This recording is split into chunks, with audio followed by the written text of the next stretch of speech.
একদিন একদা হাসান হোসেন ফাতেমার জিগায় বললো জননী কে বড় ছোট আমরা দুনিয়ায়, বললো জননী কে বড় ছোট আমরা দুনিয়ায়। এ বাচ্চারা, তোমরা কথা বলছো কেন? তোমরা কথা বলছো কেন? প্রত্যেককে অনুরোধ করছি, গজলগুলো সবারই প্রত্যেকেরই গজল ভালো। যদি বোঝার চেষ্টা করেন তাহলে আমাদের কথাগুলো আপনাদের বুঝতে সুবিধা হবে, গজলগুলোও ভালো লাগবে। দেখুন, আমি আগে বলেছিলাম যে বক্তারা ওয়াজ করে, কিন্তু সেই হাদিস কোরআন থেকে যে ঘটনাগুলো বক্তৃতার মাধ্যমে ওয়াজের মাধ্যমে তুলে ধরে, আমরা গজল শিল্পীরা সেগুলো ছন্দের মাধ্যমে সুরের মাধ্যমে পরিবেশন করে শোনাই। তাই ছোট ছোট করে কথা বলে নেব এবং পরবর্তী সুরের মাধ্যমে পরিবেশন করে শোনাবো। দেখুন, যখন একদিন ইমাম হোসেন হাসান মা ফাতেমার কাছে বলছে, আম্মাজি আজকে বলো আমাদের দুজনের মধ্যে সম্মানে কে বড়, তখন মা ফাতেমা বড় চিন্তায় পড়ে গেল। আর মা ফাতেমা তাদের প্রশ্নের সলিউশন সমাধান কেমন করে দিচ্ছে কবি পরের ছন্দে লিখছে, শুনুন। মা ফাতেমা বলল, শোনো হোসেন হাসান, তুই সিলেটে লিখতে থাকো দুই জনারি নাম, তুই সিলেটে লিখতে থাকো দুই জনারি নাম। আর কি বলছে, কে ছোট কে বড় তাহার পাবে গো প্রমাণ, যে জন আগে লিখে দেবে তাহার নিজের নাম, যে জন আগে লিখে দেবে তাহার নিজের নাম। আর একই সাথে দুজন লিখে ফাতেমার জিগায়, আর একই সাথে দুজন লিখে ফাতেমার জিগায়, ও আম্মু বলো কে বড় ছোট আমরা দুনিয়ায়, ও আম্মু বলো কে বড় ছোট আমরা দুনিয়ায়। একদিন একদা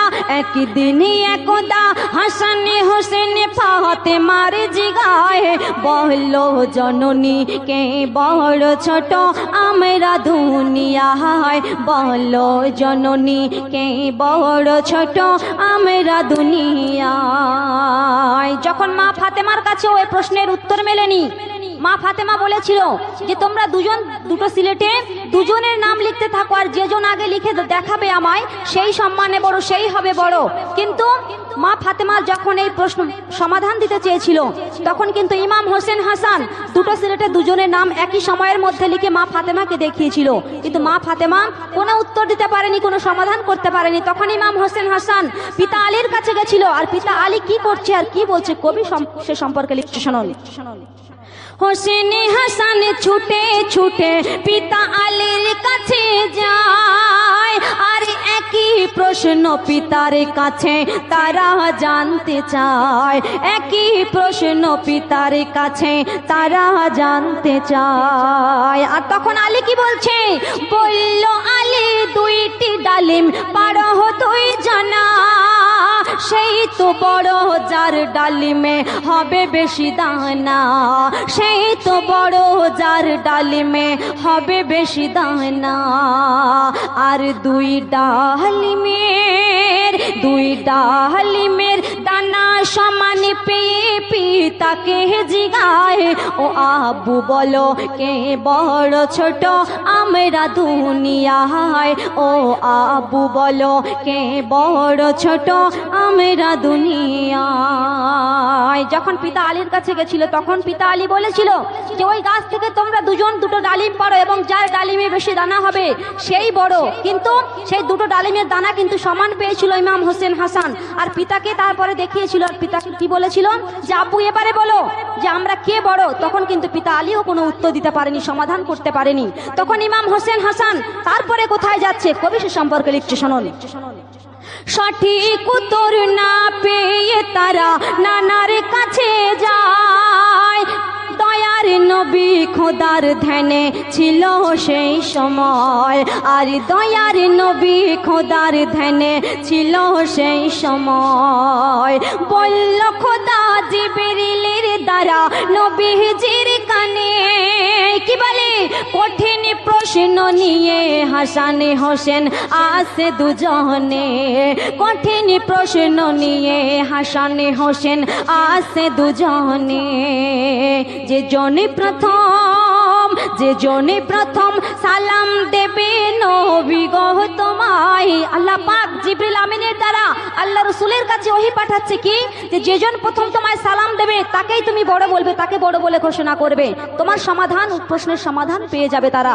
তখন কি করছে আর কি ঘটছে কবি লিখছে, বলছে যে জনে প্রথম সালাম দেবে নবী গো তোমায়, সেই তো বড় বলবে তাদের তোমারি ভাষায়, সেই তো বড় বলবে তাদের তোমারি ভাষায়।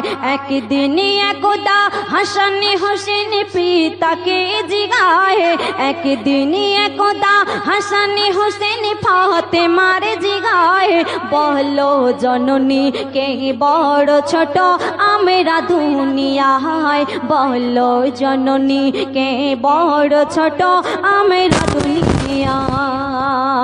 যখন ইমাম হোসেন হাসান নানার কাছে আসছে, আর নানা আল্লাহ রসুল কেমন করে তাদের প্রশ্নের সমাধান করে লিখতে শুনুন।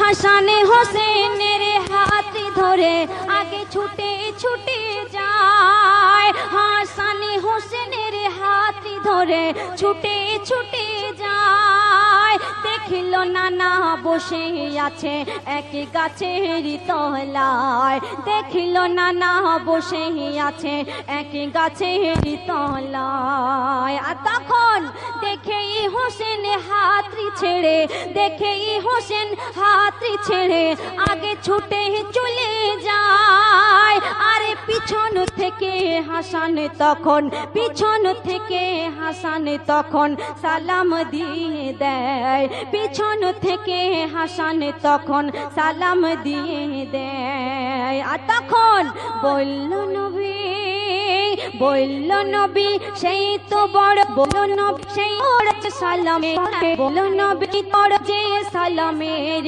কদর দেয়, শোন ও মোকাবির, শোন ও মোকাবির সালামের কদর রাখিস সর্বদাই, শোন ও মোকাবির সালামের কদর করিস সর্বদাই, শোন ও মোকাবির সালামের কদর করিস সর্বদাই।